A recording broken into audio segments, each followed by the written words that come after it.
നമസ്കാരം. എന്തുകൊണ്ടാണ് ധാരാളം ആളുകൾ CPM-ന്റെ അനുഭാവികളായിട്ടുള്ളവർ, അതിൻ്റെ കാര്യകർത്താക്കളായിട്ടുള്ളവർ ബ്രാഞ്ച് തലങ്ങളിൽ നിന്ന്, ലോക്കൽ തലങ്ങളിൽ നിന്ന്, ഏരിയ തലങ്ങളിൽ നിന്ന് പോലും അതിൻ്റെ കാര്യകർത്താക്കൾ, അതിൻ്റെ നേതാക്കൾ ഭാരതീയ ജനതാ പാർട്ടിയിൽ ചേരുന്നു? പല ആളുകളും അങ്ങനെ ചേരുവാൻ സാധിക്കുമോ എന്നുള്ള രീതിയിൽ, എങ്ങനെയാണ് ഇവർക്ക് പ്രത്യയശാസ്ത്രം കൈവിടാൻ സാധിക്കുക എന്നുള്ള തരത്തിലുള്ള ചർച്ചകളൊക്കെ അതുമായിട്ട് ബന്ധപ്പെട്ട് ഈ കേരള സമൂഹത്തിൽ ഉയർന്നു കേൾക്കാം. പല മാധ്യമ വിശാരദന്മാരും അങ്ങനെ മുഖത്ത് വിരൽ വെക്കുന്ന തരത്തിലുള്ള ചർച്ചകൾ മുന്നോട്ട് വെക്കുന്നത് കാണാം. പക്ഷെ അതിൽ അസ്വാഭാവികത ഒന്നും തോന്നേണ്ട കാര്യം ഇല്ല എന്നാണ് എനിക്ക് പറയാനുള്ളത്. കഴിഞ്ഞ ദിവസം നമ്മളൊരു വീഡിയോ ചെയ്തിരുന്നു. നമ്മുടെ ഒരു സംഘപ്രവർത്തകനെ സാമ്പത്തികമായിട്ട് സഹായിക്കാൻ വേണ്ടി തന്നെയായിരുന്നു. അതിലെ യാഥാർത്ഥ്യങ്ങൾ പറഞ്ഞുകൊണ്ടുള്ള വീഡിയോയുടെ വിശദ വിവരങ്ങൾ അറിയേണ്ടവർക്ക് നമ്മുടെ ഈ വീഡിയോ കഴിഞ്ഞ ഉടനെ ആദ്യ കമന്റ് ആയിട്ട് അത് പിൻ ചെയ്ത് വെക്കുന്നതാണ്. അത് എല്ലാ മാന്യ പ്രേക്ഷകരും കാണേണ്ടതുണ്ട്. കാരണം നമുക്കറിയാം, ഇവിടെ നിരോധിക്കപ്പെട്ട പോപ്പുലർ ഫ്രണ്ട് എന്ന് പറയുന്ന ഭീകര സംഘടന, മുസ്ലിം ഭീകര സംഘടന, ആ ഭീകര സംഘടനയും SDP-യുമായി ചേർന്നുകൊണ്ട് നമ്മുടെ ഒരു സംഘപ്രവർത്തകനെ കള്ളക്കേസിൽ കുരുക്കിയതാണ് വിഷയം. അപ്പൊ അത് വിശദമായിട്ട് ഞാൻ മുൻപൊരു വീഡിയോയിൽ കഴിഞ്ഞ ദിവസം പറഞ്ഞിട്ടുണ്ട്. അത് ഇവിടെ പിൻ ചെയ്ത് വെക്കുന്നുണ്ട്. അപ്പോൾ അത് എല്ലാവരും ഒന്ന് പോയി കാണുക. എന്നിട്ട് ആ പയ്യനെ സഹായിക്കാൻ വേണ്ടി നമ്മളൊരു നിയമസഹായ വേദി എന്നുള്ള രീതിയിൽ നമ്മളൊരു കൂട്ടായ്മ ഉണ്ടാക്കിയിട്ടുണ്ട്. അപ്പൊ അതിലേക്ക് സഹായം ചെയ്യാൻ വേണ്ടിയിട്ടുള്ള ഗൂഗിൾ പേ നമ്പർ, എല്ലാ UPI ട്രാൻസാക്ഷനും ഈ 2 നമ്പറുകളിലേക്ക് ചെയ്യാം. ഇനി UPI ട്രാൻസാക്ഷൻ അല്ല, അക്കൗണ്ട് ത്രൂ ചെയ്യുന്നവർക്ക് വേണ്ടിയിട്ട് അക്കൗണ്ട് വിവരങ്ങളും ഇവിടെ പ്രദർശിപ്പിക്കുന്നുണ്ട്. അപ്പോൾ ഇതിൽ ഏതാണോ നിങ്ങൾക്ക് സ്യൂട്ടബിൾ അതിലേക്ക് നിങ്ങൾ ചെയ്യുക. അത് എന്റെ വ്യക്തിപരമായിട്ടുള്ള അക്കൗണ്ട് ഡീറ്റെയിൽസ് ആണ് ഇവിടെ കൊടുത്തിട്ടുള്ളത്. കാരണം ഇത് താൽക്കാലികമായിട്ട് നമ്മളിപ്പോൾ ക്രിയേറ്റ് ചെയ്തിട്ടുള്ള ഒരു നിയമസഹായ വേദിയാണ്. ഇനി അതിനൊരു ലീഗൽ ഫോമിലേക്ക് നമ്മൾ മാറ്റാൻ വേണ്ടി തീരുമാനിച്ചിട്ടുണ്ട്. കാരണം നമ്മളെ ഒരുപാട് സഹോദരങ്ങൾ ഇത്തരത്തിൽ ഒരുപാട് ബുദ്ധിമുട്ടുകൾ അനുഭവിക്കുന്നുണ്ട്. ഇതിലേക്ക് എല്ലാവരും സഹായം ചെയ്യുക. ആ വ്യക്തിയുടെ എന്താണ് കേസ്, എല്ലാ വിശദ വിവരങ്ങളും ഇന്നലെ ഒരു വീഡിയോ നമ്മൾ ചെയ്തിട്ടുണ്ട്. ആ വീഡിയോയുടെ ലിങ്ക് നമ്മുടെ ആദ്യ കമന്റ് ആയിട്ട് പിൻ ചെയ്ത് വെക്കുന്നുണ്ട്. നമുക്കറിയാം, വിമോചന സമര കാലഘട്ടത്തിൽ ആദ്യമായിട്ട് ലോകത്ത് തന്നെ, ലോക ചരിത്രത്തിൽ ആദ്യമായി തിരഞ്ഞെടുപ്പിലൂടെ അധികാരത്തിൽ വന്ന കമ്മ്യൂണിസ്റ്റ് സർക്കാർ, ആ കമ്മ്യൂണിസ്റ്റ് സർക്കാരിനെതിരെ വിമോചന സമരം രൂപം കൊണ്ടപ്പോൾ, വിമോചന സമരം നടന്നപ്പോൾ ഗുരുജി ഗോൾവക്കർ ആ സമരത്തിന് എതിരെ ആ സർക്കാരിനെ പിന്തുണയ്ക്കണം എന്ന നിലപാട് മുന്നോട്ട് വെക്കുകയുണ്ടായി. കാരണം ആ സർക്കാർ അന്ന് അടിസ്ഥാന ഹിന്ദു ജനവിഭാഗങ്ങളുടെ കൂടെ, കേരളത്തിലെ അടിസ്ഥാന ജനതയുടെ കൂടെയാണ് എന്നത് മനസ്സിലാക്കിയിട്ടാണ് അത്തരമൊരു നിലപാട് സംഘ കാര്യകർത്താക്കളുടെ ഭാഗത്തുനിന്ന് ഉണ്ടായത്. എല്ലാ കാലത്തും തന്നെ സാധാരണ അടിസ്ഥാന ജനവിഭാഗത്തിന്റെ പ്രശ്നങ്ങളായിരുന്നു കമ്മ്യൂണിസ്റ്റ് പ്രസ്ഥാനങ്ങൾ കേരളത്തിൽ പറഞ്ഞിരുന്നത്.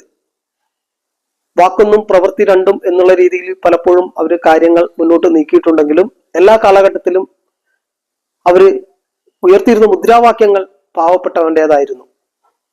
നമ്മൾ കൊയ്യും വയലെല്ലാം നമ്മുടേതാകും പൈങ്കിളിയെ എന്ന് മധുര മനോഹര മുദ്രാവാക്യങ്ങൾ അവർ പറഞ്ഞു. പക്ഷെ BJP-യിൽ ഈയിടെയായി CPM ചേരുന്നത് മുഖത്ത് വിരൽ വെച്ചുകൊണ്ടാണ് പലരും കാണുന്നത്. അങ്ങനെ വ്യത്യസ്ത രാഷ്ട്രീയ ചിന്താഗതികളിൽ നിൽക്കുന്ന ആളുകൾക്ക് അങ്ങനെ പെട്ടെന്ന് തന്നെ ഇത്തരം രാഷ്ട്രീയം ഉൾക്കൊള്ളാൻ കഴിയുമോ എന്നുള്ള രീതിയിലേക്കാണ് ഇവരുടെ ചർച്ചകൾ മുന്നോട്ട് പോകുന്നത്. നമുക്കറിയാം, അടിയന്തരാവസ്ഥയ്ക്ക് ശേഷം തന്നെ, ഏകദേശം അടിയന്തരാവസ്ഥയ്ക്ക് മുമ്പ് തന്നെ 1969 വാടിക്കൽ രാമകൃഷ്ണനെ കൊന്നതിലൂടെ ആദ്യത്തെ രാഷ്ട്രീയ കൊലപാതകം ഉണ്ടാകുന്നത്. ആ കാലഘട്ടത്തിൽ തന്നെ കമ്മ്യൂണിസ്റ്റ് പ്രസ്ഥാനം എന്ന ആശയധാരയെ ഇല്ലാതാക്കാൻ കഴിയുന്നത് സംഘ ആദർശങ്ങൾക്കാണെന്ന് കമ്മ്യൂണിസ്റ്റ് നേതാക്കൾ മനസ്സിലാക്കിയിരുന്നു. അതുകൊണ്ട് തന്നെയാണ് എന്നും രാഷ്ട്രീയ കൊലപാതകങ്ങൾക്കുള്ള വളം ഇട്ടുകൊണ്ട് സ്വന്തം അണികളെ സംഘപ്രവർത്തകർക്കെതിരെ തിരിയുവാനും അതുവഴി പരസ്പരമുള്ള കാലാകാലങ്ങൾ നീണ്ടു നിൽക്കുന്ന ഒരു വൈരാഗ്യം ഇരു മനസ്സുകളിലും സൃഷ്ടിക്കുവാൻ വേണ്ടി ബോധപൂർവം ആ പ്രസ്ഥാനത്തിന്റെ നേതാക്കന്മാർ ശ്രമിച്ചിരുന്നത്. പക്ഷെ കാലം മാറി 2014 നരേന്ദ്രമോദി സർക്കാർ അധികാരത്തിൽ വന്നു. അതിനുശേഷം വലിയ രീതിയിൽ CPM-കാര്, സഖാക്കള് BJP-യോട് അടുത്തു തുടങ്ങി. ഞാൻ മുൻപ് പറഞ്ഞതുപോലെ നമ്മൾ കൊയ്യും വയലെല്ലാം നമ്മുടേതാകും പൈങ്കിളിയെ എന്ന് മധുര മനോഹര സ്വപ്നങ്ങള് ഈ അടിസ്ഥാന ജനവിഭാഗത്തിന് നൽകിക്കൊണ്ടാണ് കമ്മ്യൂണിസ്റ്റ് പ്രസ്ഥാനങ്ങൾ ഈ കേരളത്തിൽ വേരുറപ്പിച്ചത്. 1939 പിണറായിലെ പാറപ്പുറത്ത് രൂപം കൊണ്ട ഈ സംഘടന ഏതാണ്ടൊക്കെ വയനാട്ടിൽ തോട്ടം മേഖലയിൽ കങ്കാണി സമ്പ്രദായം അവസാനിപ്പിക്കുക എന്ന മുദ്രാവാക്യം ഉയർത്തി കങ്കാണിമാരുടെ നീരാളിപ്പിടുത്തത്തിൽ നിന്ന് ഈ പാവപ്പെട്ടവരെ രക്ഷിക്കുവാനും തൊഴിലാളികളെ രക്ഷിക്കുവാനൊക്കെ സമരം ചെയ്തിട്ടുണ്ട്. അത്തരം കാര്യങ്ങളൊന്നും നമ്മൾ വിസ്മരിക്കുന്നില്ല. തൊഴിൽ പ്രശ്നങ്ങളിൽ കൃത്യമായ ഇടപെടലുകൾ നടത്തുവാൻ കമ്മ്യൂണിസ്റ്റ് പ്രസ്ഥാനങ്ങൾക്ക് സാധിച്ചിട്ടുണ്ട്. പക്ഷെ കേരളത്തിന്റെ നവോത്ഥാനത്തിൽ അത് എല്ലാം ചെയ്തത് ഞങ്ങളാണെന്നുള്ള എട്ടുകാലി മമ്മൂഞ്ഞിന്റെ നയസമീപനം അംഗീകരിക്കാൻ കഴിയാതിരിക്കെ തന്നെ ഞാൻ പറയട്ടെ, അയ്യങ്കാളിയും മന്നത്ത് പത്മനാഭനും ശ്രീനാരായണ ഗുരുവും ചട്ടമ്പി സ്വാമിയും അടക്കമുള്ള കുമാര ഗുരുദേവൻ അടക്കമുള്ള സാമൂഹ്യ പരിഷ്കർത്താക്കൾ ഉഴുതുമറിച്ച് വിളവിറക്കിയ മണ്ണിൽ വിതയ്ക്കാതെ കൊയ്തവന്റെ വീരസ്യം മാത്രമാണ് കമ്മ്യൂണിസ്റ്റുകാര് ഈ നവോത്ഥാനത്തിൽ ഇവർക്കുള്ള പങ്കിനെ കുറിച്ച് നമ്മളോട് പറയുന്നത്. പഴയ കാലത്തുള്ള സഖാക്കള് ഇപ്പോഴും വീമ്പ് പറയുന്നത് കാണാം, അമ്പലത്തിലേക്ക് കടക്കാൻ അവർണ്ണന സഹായിച്ചത് ഞങ്ങളാണെന്ന്. അത് ഇന്ന് കൃത്യമായിട്ട് സോഷ്യൽ മീഡിയയുടെ കാലഘട്ടത്തിൽ പൊളിഞ്ഞുപോയൊരു കള്ളം മാത്രമാണത്. പക്ഷെ എന്തൊക്കെ തന്നെയായാലും സാധാരണക്കാരുടെ പ്രശ്നങ്ങൾ കമ്മ്യൂണിസ്റ്റ് പ്രസ്ഥാനത്തോളം ഉയർത്തിപ്പിടിച്ച, അതിനുവേണ്ടി സംസാരിക്കുകയെങ്കിലും ചെയ്ത മറ്റൊരു പ്രസ്ഥാനം ഇല്ല എന്ന് തന്നെ പറയാം കഴിഞ്ഞ കാലഘട്ടങ്ങളിൽ. പക്ഷെ ആദ്യ കമ്മ്യൂണിസ്റ്റ് സർക്കാർ പിരിച്ചുവിട്ടതിന് ശേഷം ഇടവേളകളിൽ ലഭിച്ച ഭരണം അത് പിന്നീട് തുടർഭരണമായി മാറിയപ്പോൾ അങ്ങേയറ്റം ആ അധപ്പതിച്ച നിലയിലേക്ക് ആ പ്രസ്ഥാനം മാറി. പക്ഷെ ഇപ്പുറത്ത് കമ്മ്യൂണിസ്റ്റുകാർക്ക് അവർ പഠിച്ച സാധാരണക്കാരനെ, പാവപ്പെട്ടവനെ, കഷ്ടപ്പെടുന്നവനെ കാണുമ്പോൾ അവന്റെ കണ്ണിന് താഴെ കഷ്ടപ്പാടിന്റെ കറുത്ത പാടുകൾ കാണുമ്പോൾ കണ്ണീര് വരണം കമ്മ്യൂണിസ്റ്റുകാരനെന്ന് പഠിപ്പിച്ച സാധാരണക്കാരൻ അങ്ങനെ വിശ്വസിക്കുന്ന ആളുകൾ യഥാർത്ഥത്തിൽ കമ്മ്യൂണിസം എന്നത് പ്രാവർത്തികമാക്കുന്ന ഒരു പ്രസ്ഥാനത്തെ കണ്ടു. അവരത് പതുക്കെ പതുക്കെ മറ്റുള്ളവരുടെ വിഷലിപ്തമായ നുണപ്രചാരണങ്ങളെ മറികടന്നുകൊണ്ട് അതിനെ തിരിച്ചറിയാൻ ശ്രമിച്ചു. ആ തിരിച്ചറിയലിൽ നിന്നാണ് ധാരാളം ആളുകൾ CPM വിട്ട് ഇപ്പൊ BJPയിലേക്ക് വരുന്നത്. ആദ്യം വാജ്പേയി സർക്കാർ അധികാരത്തിൽ വന്നു. അതിനു മുമ്പ് തുടർച്ചയായി നെഹ്റുവിയൻ കാലഘട്ടം മുതൽ കോൺഗ്രസ്സുകാരായിരുന്നു ഭരിച്ചിരുന്നത്. ഇടക്കാലത്ത് മാത്രമാണ് ചില ജനതാ പാർട്ടിയുടെ നേതൃത്വത്തിലുള്ള ഭരണമാറ്റം ഉണ്ടായത്.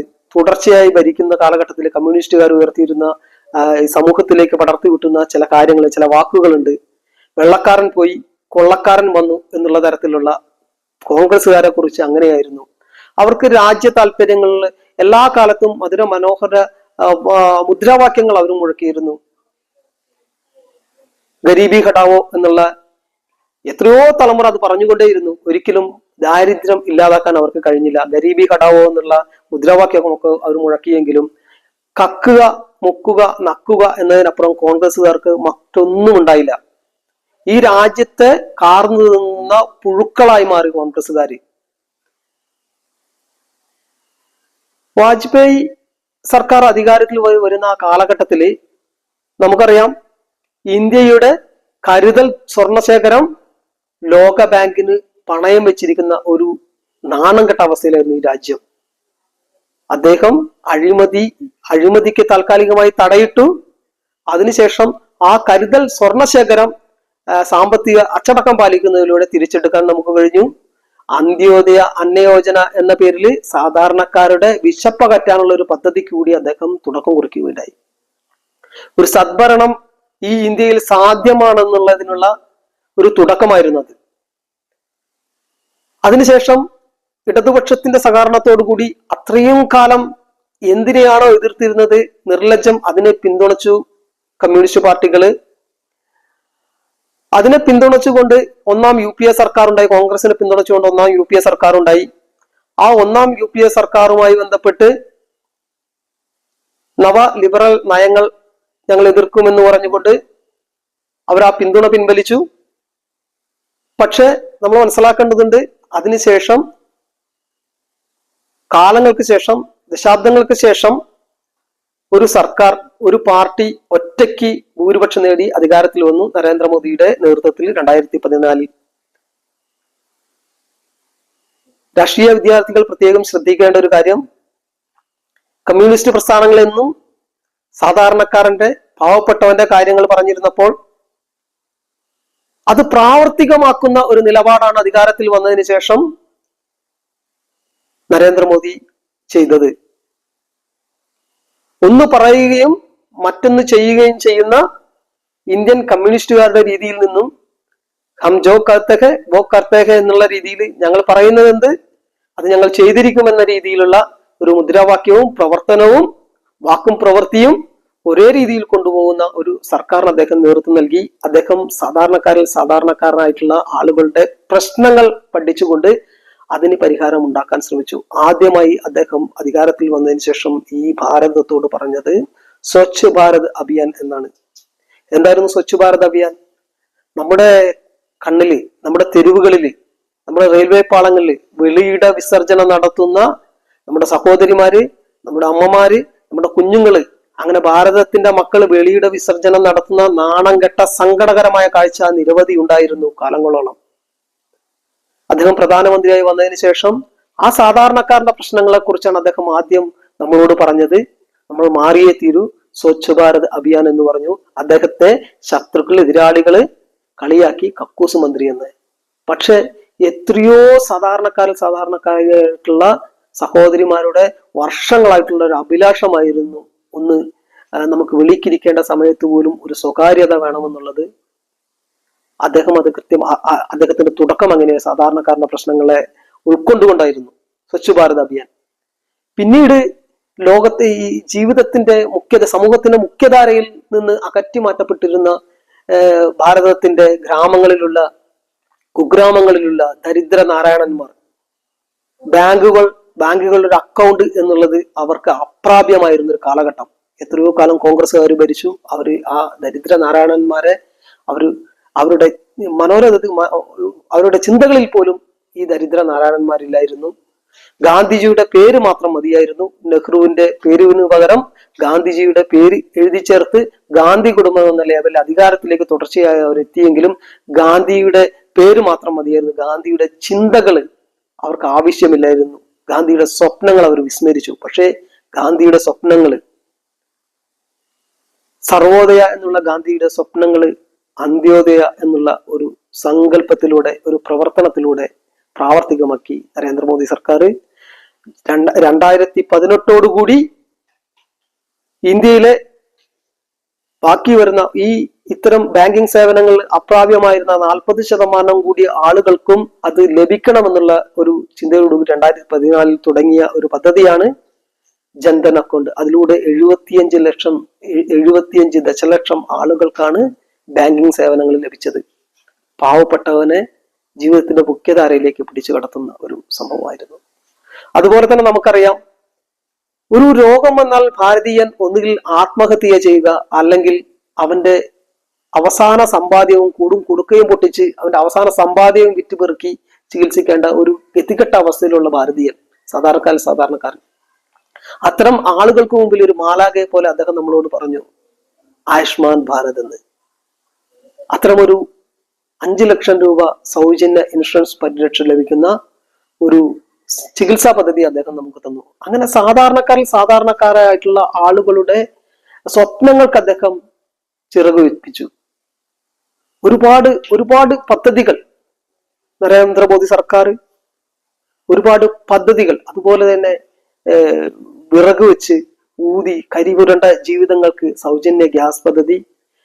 എത്രയോ കാലം വൈദ്യുതി എന്നത് ഒരു സ്വപ്നമായിരുന്ന, മൺചിരാതുകൾ വെച്ച് പഠിച്ചിരുന്ന കുഞ്ഞുങ്ങൾക്ക് അവരുടെ വീടുകളിൽ വൈദ്യുതി എത്തി. അതുപോലെ തന്നെ കുടിവെള്ളം വലിയൊരു പ്രശ്നമായിരുന്നു. ഹർഘർ ജൽ എന്ന പദ്ധതിയുടെ ഓരോ വീടുകളിലേക്കും വെള്ളം എത്തുന്നു. സാധാരണക്കാരന്റെ പ്രശ്നങ്ങൾ ഇത്രയധികം, പാവപ്പെട്ടവന്റെ പ്രശ്നങ്ങൾ ഇത്രയധികം കൈകാര്യം ചെയ്ത, അതിനെ അഡ്രസ് ചെയ്ത മറ്റൊരു ഭരണാധിപൻ ഈ ഭാരതത്തിന്റെ ചരിത്രത്തിൽ ഉണ്ടായിട്ടില്ല. അതിലൂടെ കമ്മ്യൂണിസ്റ്റുകാർക്ക് മനസ്സിലായി ഈ പ്രവൃത്തിയും വാക്കും ഒന്നായ ആളുകളുമുണ്ട്. സ്വന്തം പ്രസ്ഥാനത്തിലുള്ള പോലെ, CPM-ലുള്ളതുപോലെ വലിയ വാഗ്ദാനങ്ങൾ നൽകുക, നമ്മൾ കൊയ്യും വയലുകളെല്ലാം നമ്മുടേതാകും പൈകിളി എന്ന് പറയുക, ആ വയലുകളെല്ലാം രവി പിള്ളയ്ക്കും യൂസഫ് അലിക്കും ഒക്കെ തീരെഴുതുന്ന ഒരു നയവും.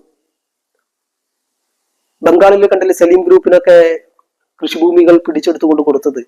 വാക്കും പ്രവൃത്തിയും രണ്ട് തരത്തിലായ ആളുകൾ. പക്ഷെ ഇവിടെ സാധാരണക്കാർക്ക് വേണ്ടി ഒരു വലതുപക്ഷ രാഷ്ട്രീയത്തിൽ നിന്നുകൊണ്ട് തന്നെ കമ്മ്യൂണിസ്റ്റുകാരന്റെ സ്വഭാവം കാണിക്കുന്ന നേതാക്കൾ, കമ്മ്യൂണിസം എന്താണോ അത് പ്രാവർത്തികമാക്കി കാണിക്കുന്ന, കഷ്ടപ്പെടുന്നവന്റെ കണ്ണീരൊപ്പുന്ന ഒരു പിടി ആളുകൾ, എന്നും വിമർശനങ്ങൾ മാത്രം ഏറ്റുവാങ്ങിയുന്ന ഒരു പിടി ആളുകൾ സാധാരണക്കാരന്റെ കൂടെ നിൽക്കുന്നു. ഇവരാണ് ശരിയായ കമ്മ്യൂണിസ്റ്റുകാരെന്ന് ഈ കമ്മ്യൂണിസ്റ്റ് പാർട്ടികൾ എന്ന പേരിൽ നിന്നിരുന്ന പ്രസ്ഥാനങ്ങളിൽ പ്രവർത്തിച്ചിരുന്ന ആളുകൾ ഒരു സങ്കടത്തോടെ മനസ്സിലാക്കി ശരിയായ കമ്മ്യൂണിസ്റ്റുകാർ പറയുന്ന ശരിയായ കാര്യങ്ങൾ നടപ്പിലാക്കുന്നത് ഈ ഭാരതീയ ജനതാ പാർട്ടിയുടെ നേതൃത്വത്തിൽ അധികാരത്തിൽ വരുന്ന ആളുകളാണെന്ന്.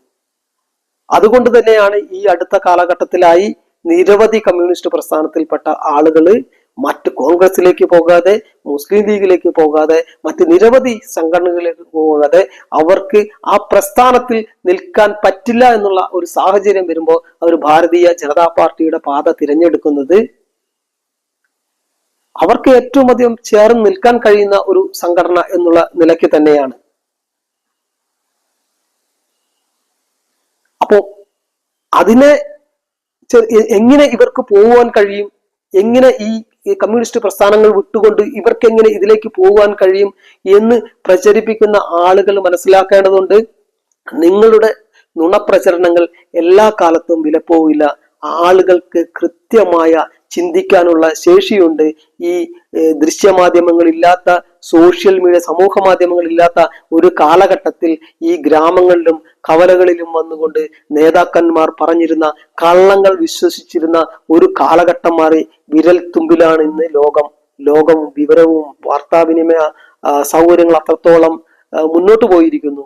അതുകൊണ്ട് തന്നെ ആളുകൾക്ക് സത്യം മനസ്സിലാക്കുവാൻ, അതിനെ തിരിച്ചറിയുവാൻ ഉള്ള എല്ലാ സാഹചര്യങ്ങളുള്ള ഈ സാഹചര്യത്തില് ഇത്തരം ഈ ആളുകളെ പറഞ്ഞു പറ്റിക്കുന്ന രാഷ്ട്രീയ ചിന്താഗതി അത് വിജയിക്കുവാൻ പോകുന്നില്ല.